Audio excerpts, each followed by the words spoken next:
جی السلام علیکم. We already late, تھوڑی تاخیر ہو گئی ہے پہلا سیشن اختتام ہونے میں, سو ہم شروع کرنا چاہیں گے. السلام علیکم, میرا نام ہے عبداللہ سلطان اور آج کا موضوع جو چنا ہے انتظامیہ نے وہ یہ ہے کہ عصر حاضر کے تقاضے اور آج کا نوجوان. یہ موضوع بالکل اس آلو کی طرح ہے جو تقریباً ہر سبزی میں فٹ آ جاتا ہے. جب کسی کو کچھ نہ سوجھ رہی ہو تو آپ ڈسکشن شروع کر دیں عصر حاضر کے تقاضے اور آج کی شاعری, عصر حاضر کے تقاضے اور آج کا ماحول, عصر حاضر کے تقاضے اور طلبہ. So basically we are pretty much going to talk about everything. اور جہاں ہم اپنے نوجوانوں میں یہ ڈسکشن بہت عروج پر دیکھتے ہیں اپنے ارد گرد کہ بھائی اب یہاں رکھا ہی کیا ہے, وہاں بہت سے ایسے نوجوان ہیں who prefer کہ وہ یہیں رہیں, یہیں اپنے لیے مستقبل کی اپرچونٹیز تلاش کریں. اور انہی میں سے کچھ نوجوان خواتین ہماری اس پینل ڈسکشن کا حصہ بننے والی ہیں. بہت میل ڈومینیٹڈ یا اورینٹڈ آپ نے ڈسکشنز اس سے پہلے سنی ہوں گی, لیکن یہاں پینل میں تمام تر خواتین موجود ہیں جو اپنی اپنی فیلڈز میں اکمپلشڈ ہیں, پڑھ رہی ہیں, اچھے اداروں میں پڑھ رہی ہیں, اس لیے نوجوانوں کی صحیح ریپرزنٹیشن کر سکتی ہیں. نوجوان آج کا عصر حاضر میں کیا سوچتا ہے, پاکستان میں رہنا چاہتا ہے, رہ کر کیا کرنا چاہتا ہے, یہ تمام ہم ان سے کریدنے کی کوشش کریں گے. سو آپ کو تعارف کرواتے چلیں. میرے ساتھ سب سے پہلے یہاں موجود ہیں ملائکہ عامر جو کہ IBA میں فائنل ایئر کی اسٹوڈنٹ ہیں. ان کے ساتھ تشریف فرما ہیں سمانہ بطول, حبیب یونیورسٹی میں پڑھتی ہیں, لاسٹ ایئر کی اسٹوڈنٹ ہیں.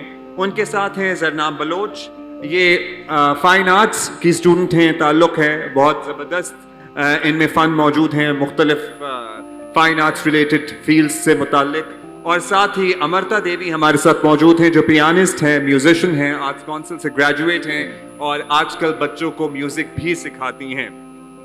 سو ملائکہ, ہم آپ سے سب سے پہلے ڈسکشن کا آغاز کریں گے. you are a student of a reputed university. IBA, LUMS, یہ وہ ادارے ہیں جہاں پر نوجوانوں کا خواب ہوتا ہے جائیں پڑھیں. کیا زیادہ پروجیکٹ کیا جاتا ہے آج کے دور میں یا واقعی there is a sense of disappointment, ایک مایوسی ہے آج کے نوجوان میں ہمارے ارد گرد, اور وہ یہ سوچ رہے ہیں کہ بھئی یہاں کیا رکھا ہے, اب تو یہاں سے چلے جانا ہی بہتر ہے. ایبسلیوٹلی آپ نے جو بات کی ہے یہ ایک ایسی بات ہے جو کہ ہم نارمل بیٹھے ہوتے ہیں, اگر کسی لنچ پہ بیٹھے ہوئے ہیں, کسی دوست کے گھر پہ بیٹھے ہیں, تو یہ ایک ایسا ڈسکشن ہے جو ہمیشہ ہو رہا ہوتا ہے. پرابلم یہ نہیں ہے کہ لوگ پاکستان چھوڑ کے جا رہے ہیں, ہمیشہ آپ ڈیولپنگ کنٹریز سے ڈیولپڈ کنٹریز کی طرف جاتے تھے. پرابلم یہ ہے کہ اب میگنیٹیوڈ بہت زیادہ ہو گیا. جیسے اگر پچھلے سال کی بات کریں تو 800,000 ایک منیمم نمبر تھا جو چھوڑ کے جا رہے تھے. سو دس از ایکچولی ویری ٹرو, اور اس کا کوئی ایک اسپیسیفک ریزن نہیں ہے. یا تو میں کیوں ہے نوجوان آج کا اتنا ڈسپوائنٹڈ؟ پاکستان کے حالات تو کبھی بھی اتنے آئیڈیل نہیں رہے, مطلب we always had our challenges, لیکن آج کیا ایسا تبدیل ہوا کہ آپ کو یہ ڈسکشن زیادہ سننے کو ملتی ہے؟ دیکھیے, اس کے دو اسپیسیفک پرسپیکٹیوز ہیں, ہر بندہ اس کو ڈفرینٹلی دیکھتا ہے, لیکن جس سرکل میں جس یوتھ میں بیٹھتی ہوں ہم اس کو ایسے پرسیو کرتے ہیں کہ ایک تو آج کا جو یوتھ ہے وہ زیادہ اویئر ہے, اس کو اپنے رائٹس کے بارے میں اب زیادہ پتہ ہے, تو وہ اس کو وائس آؤٹ زیادہ کرتا ہے. یہ نہیں ہے کہ چیزیں بہتر ہو رہی ہیں, پہلے بہتر نہیں تھی, بٹ اب اس کے بارے میں ہم بولتے زیادہ ہیں, وی مور ووکل, ہمیں زیادہ پتہ ہے کہ ہمیں ایگزیکٹلی چاہیے کیا ہے. دوسری بات یہ ہے کہ لو انکم ہمیشہ سے یہ پرابلمز رہی ہیں, مڈل کلاس ہمیشہ سفر کرتا تھا, بٹ اب صرف یہ نہیں ہے, اب آپ مزید دیکھتے ہو کہ یار جسٹس بھی نہیں ہے, لا اینڈ آرڈر بھی صحیح نہیں ہے, انصاف بھی مجھے نہیں مل رہا. میں جتنا اسٹرگل یہاں پہ کر رہا ہوں, فار ایگزامپل کراچی کی ایگزامپل لیتے ہیں, آپ روڈ سائڈ پہ اس ٹینشن کے بغیر نہیں بیٹھ سکتے کہ کوئی بائک والا آ کے میرا فون لوٹ لے گا. تو پھر آپ کے مائنڈ میں بات آتی ہے کہ what am I paying these taxes for, کس لیے میں یہاں, کیا ریزن ہے میں آ رہا ہوں جب مجھے بیسک ہیومن رائٹس بھی نہیں مل رہے. پرابلمس ہمیشہ سے تھے, آئی فیل لائک ایمپلیفائی زیادہ ہو رہے ہیں, اور ایز اے ہول جب آپ دیکھتے ہوتے ہو لائک اتنی زیادہ چیزیں ہیں, تو وہ جو آپ کا پھر اسٹرگل ہے, the pain to leave the country, وہ اس کو تھوڑا ایز کر But at the same time, there are people that I come across جو چاہتے ہیں کہ نہیں, ہمیشہ سے ہی لوگ پاکستان چھوڑ کے جاتے ہیں, ٹھیک ہے گریجویٹ کچھ نمبر بڑا ہوگا, لیکن it is not something that that should be discussed each and every time that we sit together, because یا تو اب پروجیکٹ یہ بات زیادہ ہوتی ہے کہ بھائی اب واقعی بہت زیادہ مایوسی ہے نوجوانوں میں. آپ بتائیے گا ملائکہ کہ سمانہ کہ نوجوان آج کا مایوس ہے, یا there is still hope left in the youth of this country or they still believe in Pakistan and they still believe in themselves. آداب. اور سب سے پہلے اور شکریہ اس موضوع پہ بات کرنے کے لیے. میں کیونکہ لبرل آرٹس کمپیریٹیو لٹریچر کی میجر ہوں تو مجھے اپنے لیے تو ایک ہی شعر سمجھ آتا ہے غالب کا کہ دیکھو مجھے جو دیدہ عبرت نگاہ ہو میری سنو جو گوش نصیحت نیوش ہے. کہ میں جو ایک پری انجینئرنگ کی اسٹوڈنٹ تھی, پھر کس طریقے سے میں نے وہ اسکالرشپ پہ اب میں آرٹس پڑھ رہی ہوں, اردو پڑھ رہی ہوں, تو مجھے آس پاس سب سے زیادہ یہی سننے کو ملا کہ یہ کیا کر لیا, یہ اس میں تو کریئر ہی نہیں ہے, اس میں تو پیسہ ہی نہیں ہے, اس میں تو جاب ہی نہیں ہے. تو میرا جو اس پہ ٹیک ہے وہ یہ کہ پچھلے 15 سالوں میں ہم جو ٹیکنالوجیکل ریولیوشن دیکھتے ہیں کہ جو ہمارے والدین کی نسل بھی اور ہماری نسل بھی دونوں صورتوں میں کہ کس طریقے سے ہم دیکھتے ہیں کہ ٹیکنالوجی کا اتنا بول بالا ہے کہ ہم صرف اسی کے پیچھے جاتے ہیں. ہمیں اب یہ دیکھنا, اب تعلیم کا مقصد بدل گیا ہے. تعلیم کا مقصد یہ رہ گیا ہے کہ بھائی وہ پڑھو جس میں پیسہ ہے, وہ پڑھو جس میں کریئر ہے. تو اگر آپ ایک اچیومنٹ سوسائٹی کا حصہ بن جائیں گے کہ جہاں پہ آپ کا مقصد کچھ اور ہے, اور پھر پاکستان تو کبھی بھی ایک بہت ہی ڈیولپڈ کنٹری نہیں تھا, Pakistan has always been a developing country. تو اگر ہم یہ بات کہتے ہیں کہ اب کیونکہ ہمارا جو زندگی کا محور ہے وہ جو ہماری ٹیکنالوجی اور پیسہ بن چکا ہے, اس کے بعد ہمیں ایک ہی آس دکھتی ہے, وہ ہے ہمارے مغربی ممالک جو کہ ڈیولپڈ کنٹریز ہیں. تو اگر براڈر لینڈسکیپ پہ بات کی جائے تو میرا یہ اس پہ ٹیک ہے کہ ہماری جو پچھلے 10 سے 15 سالوں میں جو سوچ بدلی ہے ترقی کو دیکھنے کی, کہ ہمیں لگتا ہے کہ ترقی صرف وہی ترقی ہے کہ جب آپ کے پاس جاب بہت اچھی ہو, آپ بہت ویل سیٹلڈ ہوں. اور کیونکہ ہمارا یہ زاویہ بدل گیا ہے, آپ کو لگتا ہے کہ ہماری ترقی کی ڈیفینیشن فلاڈ ہے؟ جی, ماڈرن اور پروگریسو سوسائٹی میں ہماری ترقی کی ڈیفینیشن صرف یہی ہے. حالانکہ اگر ہم ماڈرنٹی سے پہلے دیکھیں ہمیں ترقی کی ڈیفینیشن مختلف ملتی ہے. پاکستان کو جب حاصل کیا گیا, پاکستان میں رہنے والے کبھی بھی یہ تصور نہیں تھا کہ بھائی پاکستان ایک بہت شاندار ملک ہے. 60s میں دیکھ لیں, 50s میں دیکھ لیں, سارے ایئرز میں پاکستان تو ہمیشہ ایک اسٹرگلنگ کنٹری رہا ہے. ہمیں فیض صاحب ملتے ہیں, ہمیں کیسے کیسے شاعر ملتے ہیں جنہوں نے پاکستان پہ لکھا ہے, یہی لا اینڈ آرڈر پہ باتیں کی ہیں. مگر اب کیونکہ ہمارا زاویہ اس قدر بدل چکا ہے کہ ہمارے نوجوانوں کا جو فوکس ہے وہ صرف ہمیں ٹیکنالوجی ریلیٹڈ فیلڈز میں ہمارا اس قدر فوکس ہے کہ ہم چاہے وہ تہذیب ہو, اپنا علم ہو, اپنی تاریخ ہو, ہمارا اس سے انٹرسٹ ہی ختم ہو گیا ہے. ایک وجہ اس کی یہ بھی ہو سکتی ہے کہ now we can draw a comparison. اب ہم تقابلی جائزہ بڑی آسانی سے لے سکتے ہیں, اور ہمارے ہاتھ میں جو ڈیوائس ہے اسی پہ بیٹھے بیٹھے ہم دیکھ سکتے ہیں کہ ہم کہاں ہیں اور باقی دنیا کہاں ہے. اچھا, اب ہم آگے بڑھیں گے اور زرناب بلوچ صاحبہ کو ذرا کہیں گے کہ وہ بھی ہمارے ساتھ شریک گفتگو ہوں, کیونکہ بلوچ طلباء کے اپنے چیلنجز بھی ہوتے ہیں. ایک اس اسٹوڈنٹ کے چیلنج ہیں جو کراچی, لاہور, اسلام آباد میں پیدا ہوا ہے, پلا بڑا ہے. ایک اس اسٹوڈنٹ کے چیلنج ہیں, کچھ نوجوان کے چیلنج ہیں جو بلوچستان کے کسی گاؤں سے تعلق رکھتا ہے اور کسی اور شہر میں بھی اپرچونٹی مل جاتی ہے, اجازت مل جاتی ہے, آ جاتی ہے, ہو سکتا ہے یہ اپرچونٹی کبھی نہ ملے.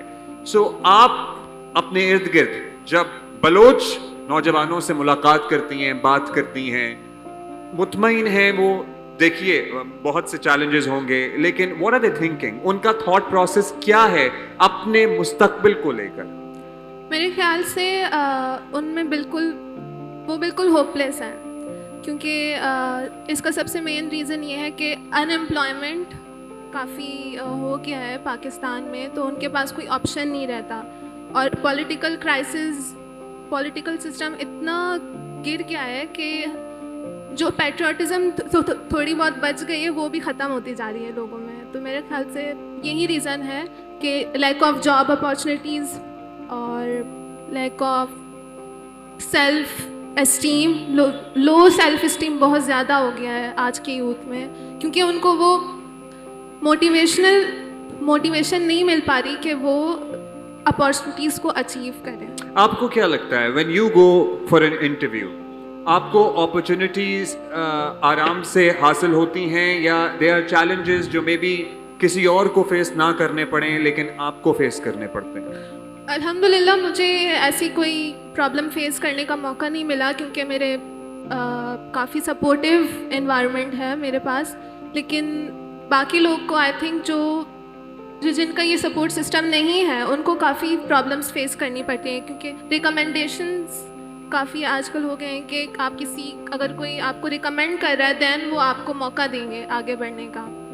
امرتا، آپ کا تعلق مائنورٹی سے ہے اور ظاہر ہے ویسے تو ہمارے پرچم کا ایک خاصا حصہ سفید ہے، لیکن شاید ابھی بھی ہم بہت پیچھے ہیں باقی دنیا کے تہذیب یافتہ ممالک سے اپنی مائنورٹیز کو ان کے حقوق دینے میں، ان کو سیکیورٹی فراہم کرنے میں، ان کو مذہبی آزادی دینے میں ہے بھی، لیکن دیر اسٹل چیلنجز. جو مائنورٹی سے تعلق رکھنے والا نوجوان ہے وہ پاکستان سے کتنا پر امید ہے؟ وہ آج کے دور میں کیا سوچتا ہے؟ اپنا مستقبل کہاں دیکھ رہا ہے؟ سر جیسے میں اگر اپنی بات کروں تو واقعی میں جیسے آپ نے کہا کہ میں مائنورٹی سے بلونگ کرتی ہوں، آئی ایم اے ہندو، تو کہیں پہ بھی جانا ہوتا تھا یا اسٹڈی لائف کی بات کریں، کالج ٹائم میں، اسکول ٹائم میں، کافی مسلم فرینڈز رہے ہیں میرے جن کے ساتھ ڈپینڈ کرتا ہے کہ آپ کن کے ساتھ رہتے ہو، کن کے ساتھ اپنا وقت بتا رہے ہو. کچھ میں ایسے ہوتے تھے جو بہت زیادہ سپورٹیو ہوتے تھے، اور وہیں دوسری طرف کچھ ایسے بھی ہوتے تھے جو کہتے تھے کہ نہیں یہ اگر ہندو ہے تو اس کو الاؤ نہیں ہے. میرے ساتھ بیٹھ کے پانی پینا بھی ان کو اچھا نہیں لگتا تھا، یا مجھ سے بات کرنا وہ اپنی بہت کم لیول سمجھتے تھے کہ ان سے بات کرنا، ان لوگوں سے بات کرنا. I'm sorry I'm interrupting you، لیکن کیا آپ کو ہر گزرتے سال اس ماحول میں یا اس بیہیویئر میں یا اس برتاؤ میں کوئی بہتری آتی ہوئی نظر آئی؟ کیا ہم آگے کی طرف جا رہے ہیں؟ کیونکہ بہت سی چیزیں ایسے ہیں جس میں ہم آگے تھے اور پیچھے جا رہے ہیں اور جائے چلے جا رہے ہیں، یا پھر آپ کو لگتا ہے کہ اس میں کوئی بہتری نہیں ہے اور ہم پروگریسو نہیں، ہم ریگریس کر رہے ہیں ایکچولی؟ اگر میں اپنی بات کروں تو بہت زیادہ فرق آیا ہے میری زندگی میں اسی بات کو لیتے ہوئے. جو پہلے سب کچھ فیس کرنا پڑتا تھا اب وہ نہیں کرنا پڑتا. میرے کئی مسلم فرینڈز ہیں یہاں پہ، سب کے ساتھ بیٹھ کے ہم ساتھ میں سیکھتے ہیں، آگے بڑھتے ہیں، اور بہت زیادہ فرق پڑا ہے اس چیز سے کہ آپ کا اپنا ایٹیٹیوڈ کس طریقے کا ہے، آپ کس طرح سے بیہیو کرتے ہو. آپ کا جو اپنا ایٹیٹیوڈ ہوتا ہے اس کو دیکھتے ہوئے ہی لوگ آپ کے ساتھ بات کرتے ہیں. تو مجھے تو کافی بہتری نظر آتی ہے اس معاملے میں اپنے ساتھ. لیکن ادروائز وین یو سی، یہاں تو ہمارے پاس کراچی ایک ایسا شہر ہے، یہ اتنی خوبصورتی ہے اس شہر کی کہ یہاں پہ آپ کو ہندو، پارسی، مسلمان، کرسچن سب ایک ہی دفتر میں اچھی پوزیشنز پہ کام کرتے ہوئے نظر آئیں گے. It is not the same across the country آلدو، لیکن ادروائز جب آپ اپنی طرح کے پڑھے لکھے نوجوانوں سے بات کرتی ہیں وہ پاکستان سے پر امید ہیں؟ نہیں، بالکل بھی نہیں. کیا؟ کیوں؟ جن کے ساتھ مطلب میرا کانٹیکٹ ہوتا ہے یا جن کے ساتھ میری کنورزیشن ہوتی ہے وہ ہمیشہ ہی اپوزٹ رہتے ہیں، ان کا بالکل چینج ہوتا ہے. سو ابھی اوور آل جو ہمیں اخذ کر رہے ہیں، دیر از اے لاٹ آف ڈس اپوائنٹمنٹ، بہت ساری مایوسی ہے ہمارے نوجوان میں.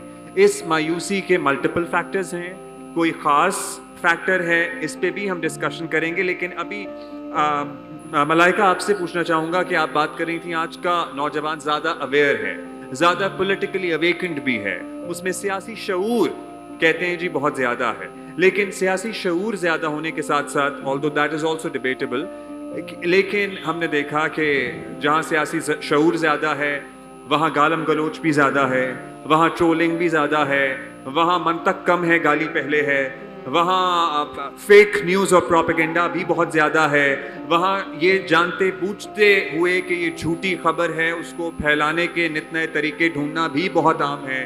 سو یہ پولیٹیکل اویکننگ ہے یا یہ کچھ اور ہے؟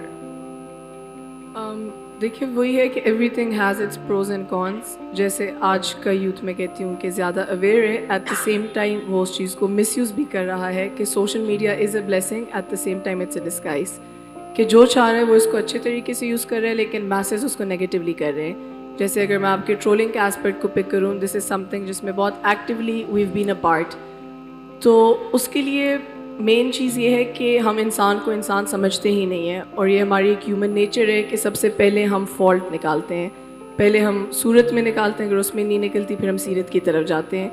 تو آئی فیل لائک اس میں ایز اے ہول آپ کی اپ برنگنگ، دا انوائرمنٹ، اس سب کا بہت زیادہ واٹ کانٹریبیوشن از فلاڈ. ہم عدم برداشت کی اگر بات کریں، مجھے لگتا ہے کہ ہمارا as a society, as a معاشرہ، ہمارا عدم برداشت، ہمارا ٹالرنس لیول جو ہے وہ عروج پر ہے. سو کہاں غلطی ہوئی؟ شاید ہمارے والدین کے زمانے میں یا ان سے بھی پہلے زمانے میں بہت سے لوگ ہم آہنگی کے ساتھ، بہت سے لوگ جن کے مختلف نظریات تھے وہ ایک ساتھ رہتے تھے، ایک دسترخوان پہ بیٹھتے بھی تھے، ایک دوسرے کی شادیوں میں بھی جاتے تھے. اب تو ذرا سا پولیٹیکل اختلاف ہو، بھائی بھائی سے بات نہیں کر رہا. وہی ہے کہ آئی فیل لائک اگر میں ہماری جنریشن کی بات کروں تو جین زی کا پیشنس لیول بہت کم ہے.